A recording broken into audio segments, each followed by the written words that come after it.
नमस्कार, स्वागत है आप सभी का।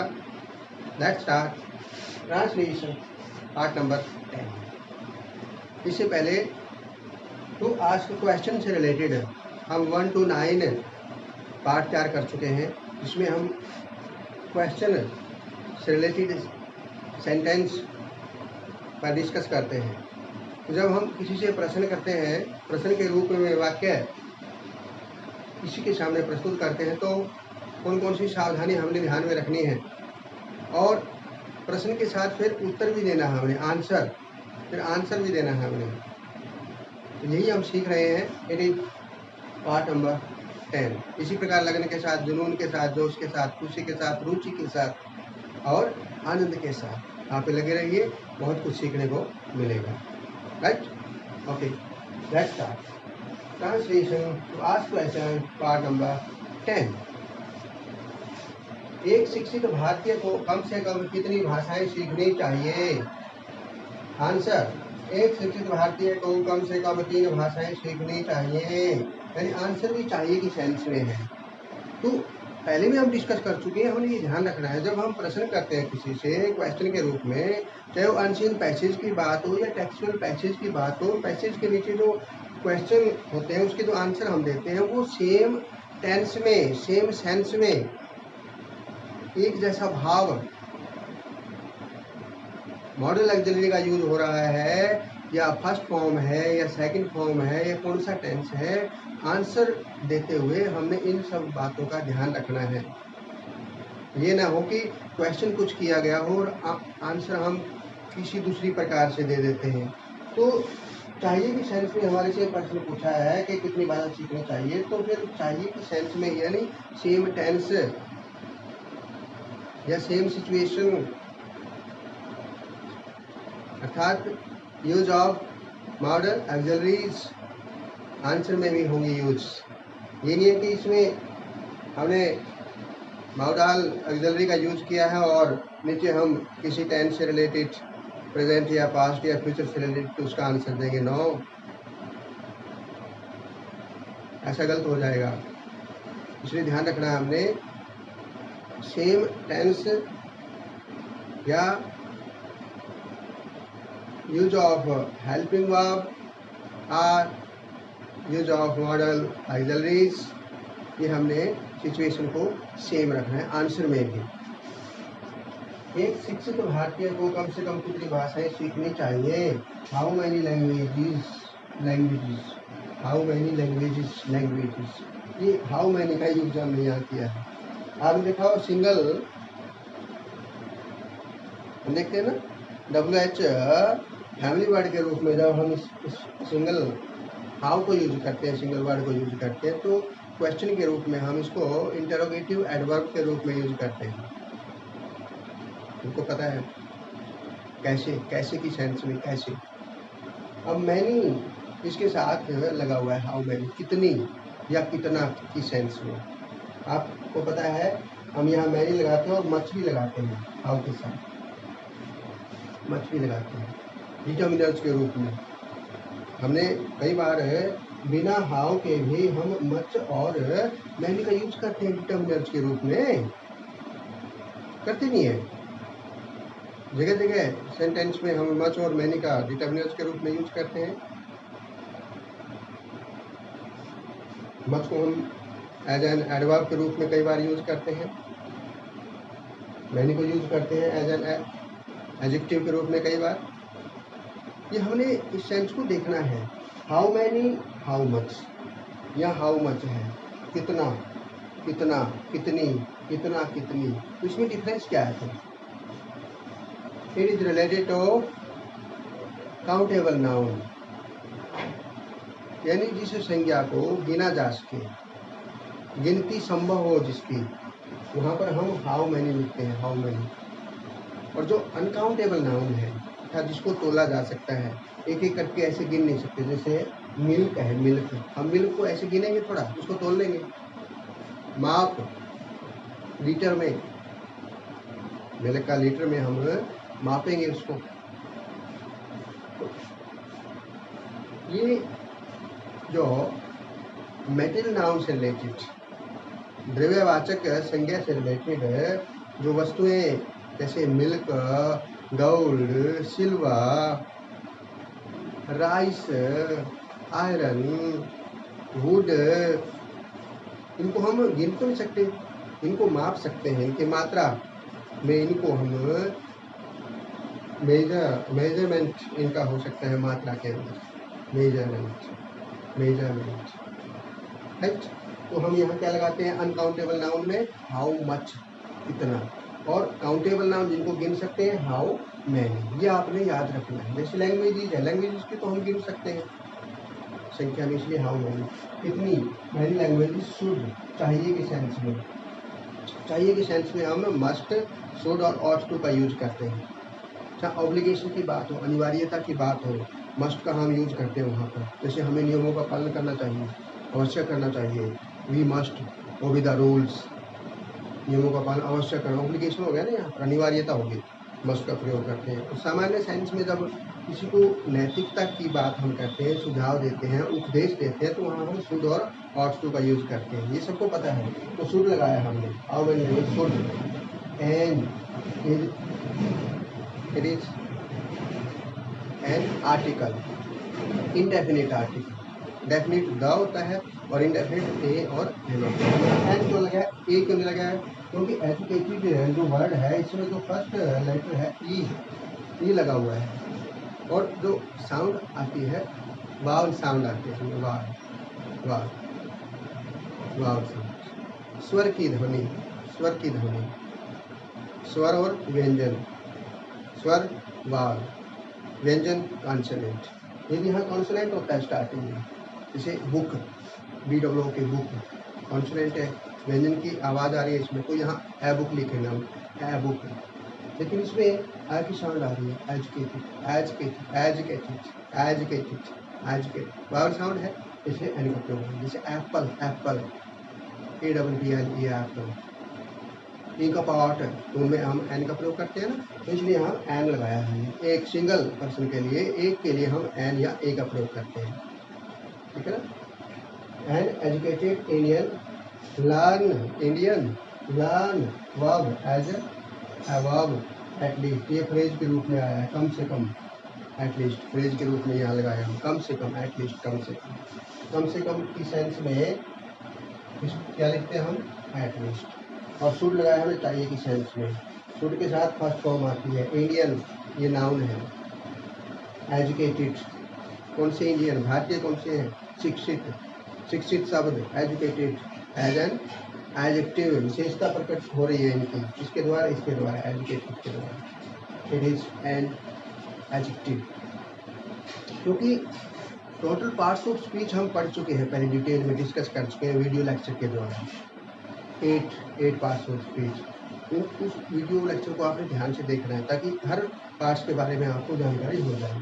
हाउ मैनी लैंग्वेजेस, कितनी भाषाएं, शुड एंड। अब ये जो हेल्पिंग वर्ब है या मॉडल ऑक्सिलरी है, वो सब्जेक्ट से पहले आएगी इंट्रोगेटिव सेंटेंस में, और जब आंसर देंगे इसका अफर्मेटिव में, फिर ये सब्जेक्ट के बाद हो जाएगी। N educated Indian learn at least, एक शिक्षित भारतीय को कम से कम 3 भाषाएं सीखनी चाहिए, इसका उत्तर दिया गया है। उत्तर कोई कहता है 4 भाषाएं सीखनी चाहिए, कोई कहता है 2 सीखनी चाहिए, लेकिन किसी ने उत्तर दिया है कि 3 भाषाएं सीखनी चाहिए, इसको हम लिख रहे हैं। हाँ देखो, अब आंसर भी हमने क्वेश्चन की हेल्प से ही बनाना चाहिए। जब आप अनसीन पैसेज करते हैं या टेक्सुअल पैसेज करते हैं, कॉम्प्रीहेंशन में करते हैं ना, पठन बोध में, कॉम्प्रीहेंशन में, तो उसमें भी हम क्वेश्चन की हेल्प लेके आंसर बनाए तो ज़्यादा अच्छा रहता है। वो अपनी लैंग्वेज में, अपनी भाषा में, अपने शब्दों में हम आंसर दे सकते हैं उसमें। देखो, an educated Indian, an educated Indian, it is as a subject, an educated Indian, ये सब्जेक्ट पहले आ गया अफर्मेटिव सेंटेंस पे, अब हेल्पिंग वर्ब आएगी should, it is should, right. First form learn, it is learn, right, at least. 3 language, how many language, कितनी भाषाएं, 3 language. तो इसका आंसर क्या होगा, एक शिक्षित भारतीय को कम से कम 3 भाषाएं सीखनी चाहिए, इसका आंसर क्या होगा। और क्वेश्चन में से ही, क्वेश्चन की हेल्प लेके ही हमने आंसर बनाया है।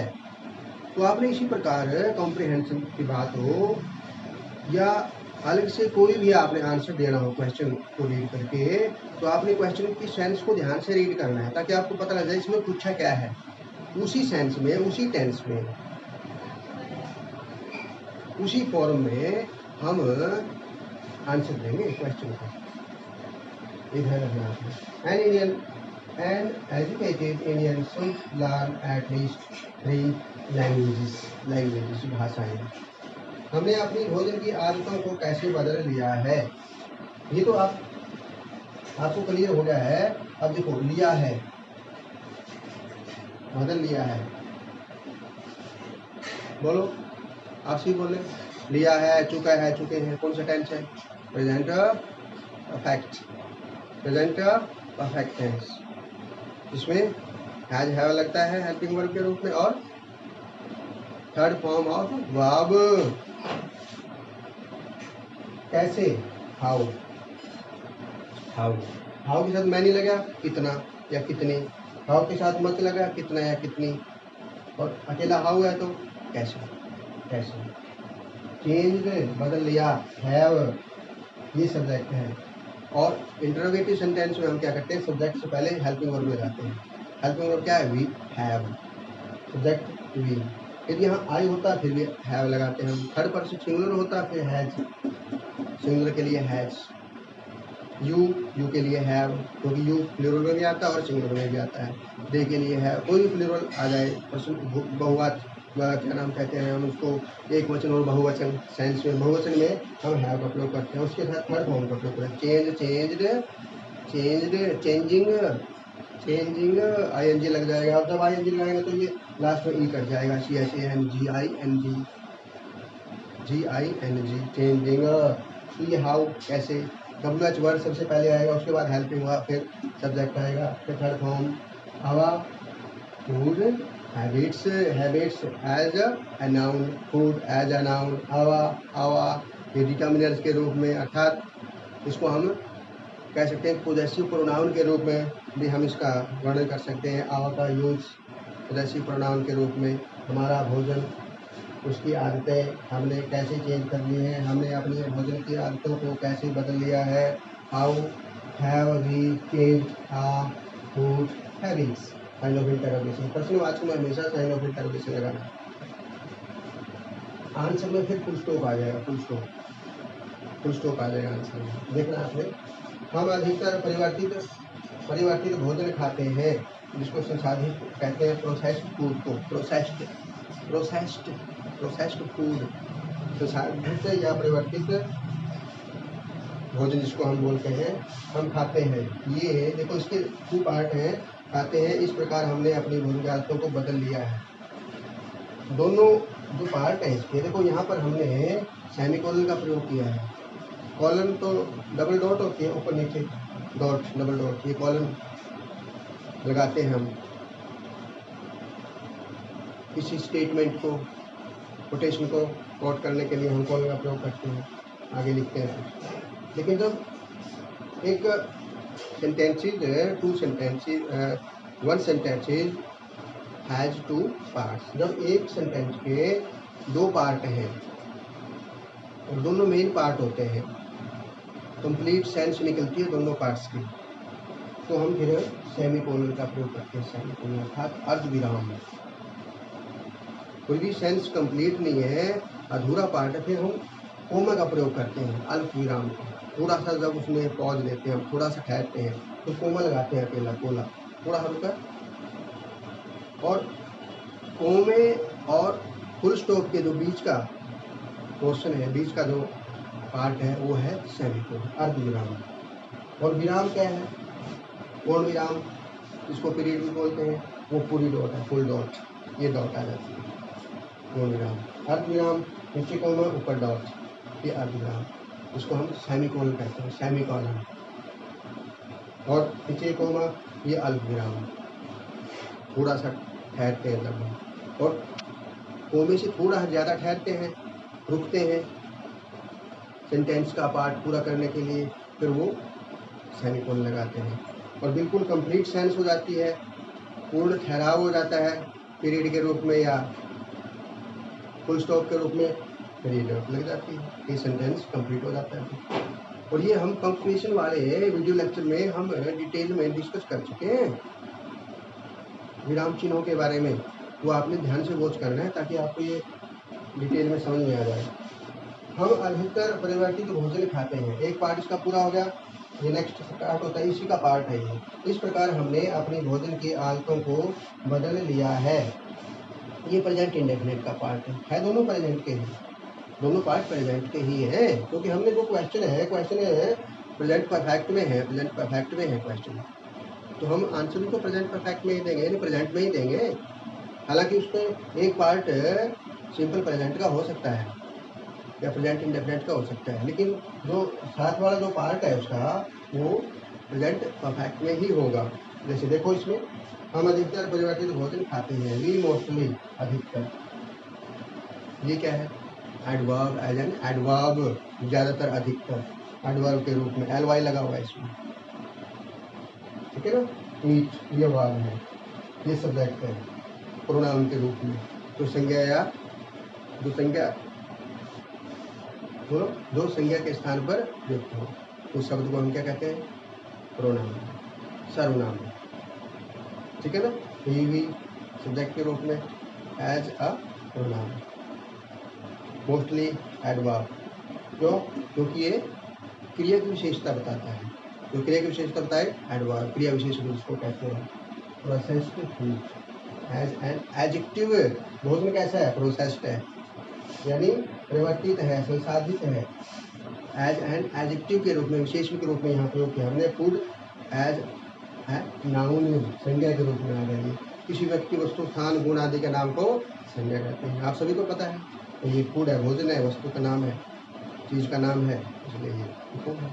चेयर है, जैसे पेन है, माई सेल्फ एंड यू, ही, दे, सभी, जो भी वस्तु है, व्यक्ति है, सबको नाउन कहा जाता है।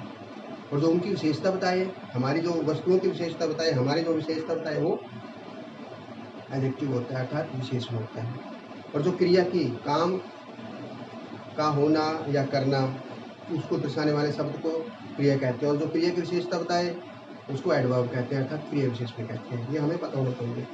We mostly eat, first form है, प्रेजेंट इंडेफिनिट फर्स्ट फॉर्म आती है, ईट, प्रोसेस्ड फूड, ठीक है ना। और यहाँ ईट्स भी आ सकता है, क्या, ईट्स, EATS, ईट्स आ सकता है, कब, जब यहाँ पर सिंगुलर थर्ड पर्सन हो, ही, सी, इट, या कोई नेम है किसी का, सोहन, मोहन, फिर यहाँ ईट्स लगाएंगे, EATS, ईट्स, क्योंकि थर्ड पर्सन सिंगुलर के साथ प्रेजेंट इंडेफिनिट में फर्स्ट फॉर्म के साथ एस या ES लगता है, लेकिन ये तो प्लूरल है, वी या आई है या यू है या दे है, फिर हम फर्स्ट फॉर्म लगाएंगे, ईट लगाएंगे, फिर ईट्स नहीं लगाएंगे। प्रोसेस्ड फूड खाते हैं, इस प्रकार, इसी का पार्ट है इस प्रकार, 10 इस प्रकार हमने अपनी भोजन के आदतों को बदल लिया है। वी, अब इस क्वेश्चन में से आंसर बनाएंगे। वी, देखो, we have changed our food habits, यानी क्वेश्चन की हेल्प लेकर के हम आंसर बना सकते हैं। हमें याद ना भी रहे, फिर भी हम क्वेश्चन की हेल्प लेंगे, और ये हाउ कट जाएगा इसमें आंसर में से, क्योंकि ये तो आंसर बता दिया हमें, तरीका, इसने पूछा भी कैसे बदल लिया है, वो तरीका बता दिया। भाई हम मोस्टली क्या करते हैं, प्रोसेस्ड फूड खाते हैं, इसलिए हमने इस प्रकार हम अपनी आदतें चेंज कर चुके हैं, ठीक है ना। नेक्स्ट, इस बर्तन में कितना दूध है, इस बर्तन में, इन दिस पॉट, ठीक है, कितना, हाउ मच, हाउ मैनी लिखेंगे, हाउ मच, क्योंकि अनकाउंटेबल नाउन है, पहले भी डिस्कस कर चुके हैं हम। ये हाउ मैनी है, ये काउंटेबल नाउन है, गिना जा सके संज्ञा को, ये गिना नहीं जा सकता, इसको तोला जा सकता है, मेजरमेंट से रिलेटेड होता है, मेजरमेंट से रिलेटेड होता है। हाउ मच, इस बर्तन में कितना दूध है, हाउ मच मिल्क, दूध, हिज देयर। अब देखो, कई बच्चे सोचते हैं कि ये देर कहाँ से है, वहाँ, इस बर्तन में वहाँ यह दूध है, वहाँ की सेंस में नहीं हम देर को यहाँ लगाइए, हम सेंटेंस को कंप्लीट करने के लिए, ताकि इसकी सेंस कंप्लीट हो। इसका स्वयं का जब हम देयर के रूप में या इट के रूप में, सब्जेक्ट के रूप में इन वर्ड को लगाते हैं, तो इनका खुद का मीनिंग न निकल करके ये एक तरह से उस सेंटेंस की सेंस को पूरा करते हैं, क्योंकि जब हम इसका आंसर लिखेंगे तो फिर ये देर बार आ जाएगा, देर इज। इस प्रकार इस सेंस में हम लिखेंगे इसको, सब्जेक्ट के रूप में लिखते हैं ना, तो इसलिए हम देर को ये इसको कंप्लीट करने की सेंस में लिखते हैं। लेकिन इसका मतलब ये नहीं होगा कि इस बर्तन में वहाँ कितना दूध है, हम इतना ही लिखेंगे इस बर्तन में कितना दूध है, how much milk is, how much milk is, कितना दूध है, हाउ मच मिल्क इज है देयर इन दिस पोट, इस बर्तन में। एक शिक्षित भारतीय को कम से कम कितनी भाषाएं सीखनी चाहिए? How many languages should an educated Indian learn at least? एक शिक्षित भारतीय को कम से कम 3 भाषाएं सीखनी चाहिए। N educated Indian should learn eight least 3 languages.